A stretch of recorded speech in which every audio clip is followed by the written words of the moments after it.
If we have the expression 10 divided by 5 over 2 times 2 to the power of 2, then what is the simplest possible solution for this expression? Which option do you think is the correct answer to this question? This expression may seem very simple, but almost everyone gets tricked. Let's break it down and solve it together. And the first step of solving this question, most people go straight to the exponent, which is 2 squared, and simplify the whole expression to 10 divided by 5 over 2 times 4. And the next step, they usually focus on the expression 5 over 2 times 4 because they believe multiplication has priority over division. As you can see in the image, they very easily cancel out the 4 with the 2 in the denominator and write this expression as 10 divided by 10, which ultimately gives them the answer 1. And without any hesitation, they quickly say that the correct answer to this question is option A. However, this answer is absolutely wrong. Alright, now let me explain step by step how to solve this expression properly. To solve this question, we must follow the PEMDAS rule.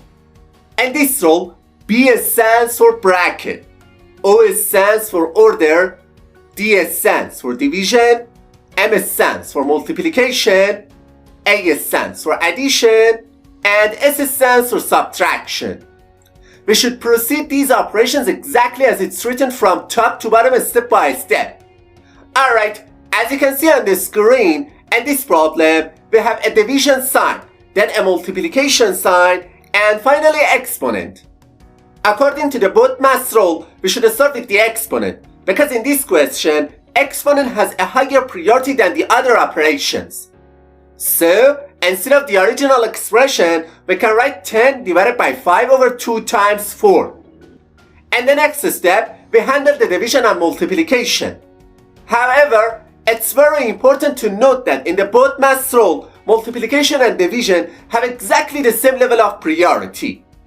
In this situation, the best thing to do is to start from the left side of the expression and move toward the right, performing these two operations in order. So, first we perform the division between 10 and 5 over 2. Okay, whenever we see a division sign between two terms, it's best to use the KCF rule. And this rule, K stands for keep the first number as it is. C stands for change the division sign to multiplication. And F stands for flip the second fraction. So, we remove the highlighted part and replace it with 10 multiplied by 2 over 5. Alright, as you can see, the number 10 simplifies with the 5 in the denominator and this expression simplifies to 4 multiplied by 4, which finally gives us the answer 16. Therefore, option D is the correct answer to this question.